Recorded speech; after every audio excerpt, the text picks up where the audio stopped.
अच्छे दिनचे स्वप्न दाखवून मोदी सरकार सत्तेत आलं, पण वस्तुस्थिती बघायला गेलं तर अच्छे दिन नाही, पण पहिल्या दिनपेक्षा अत्यंत बुरे दिन त्यांनी आणलं. आणि अशा बुरे दिनामध्ये सुद्धा आपले पंतप्रधान बाहेरच्या देशात जाऊन लोकांचं मेलडी चॉकलेट देऊन तोंड गोड करताय.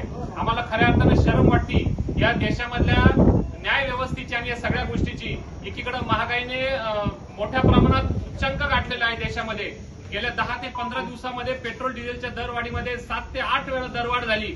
अशा परिस्थितीमध्ये शेतकऱ्यांचा महागाईचा मोठा खर्च हा शेतकऱ्यांचा मशागतीचा वाढलेला आहे. सध्या खरीप पूर्व हंगामाची तयारी शेतकऱ्यांची सुरू आहे. एवढंच नाही तर गॅसची दरवाढ सुरू आहे. राज्य सरकारने लाडकी बहीण योजना काढली होती, त्यामधून सुद्धा महिलांना वगळलं गेलं आणि महिलांना फसवलं गेलं. जास्त पैसे देण्याचं आश्वासन दिलं होतं, मात्र ते देखील पूर्ण केलं नाही. जे 1500 रुपये देत होते ते देखील आता रद्द झाले. परिस्थिती इतकी भयानक झाली की डिझेल दरवाढीचा इफेक्ट हा फक्त शेतीपुरता मर्यादित नसून संपूर्ण ट्रान्सपोर्ट आणि वाहतूक व्यवस्था ही विस्कळीत झालेली आहे. आणि सगळ्या देशातली प्रत्येक गोष्ट ही डिझेलच्या दरावर अवलंबून असते. महागाईचा डिझेलची महागाई वाढली की इतर सर्व पदार्थांचे मालाचे रेट वाढत असतात. ही परिस्थिती लक्षात घेता देशामध्ये यापेक्षाही अभूतपूर्व अशी महागाई होण्याची शक्यता नाकारता येत नाही.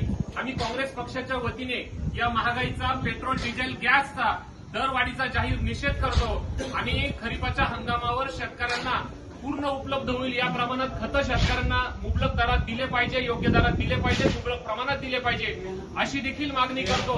सरकारचं शेतीविषयक नियोजन हे अत्यंत ढिसाळ आहे.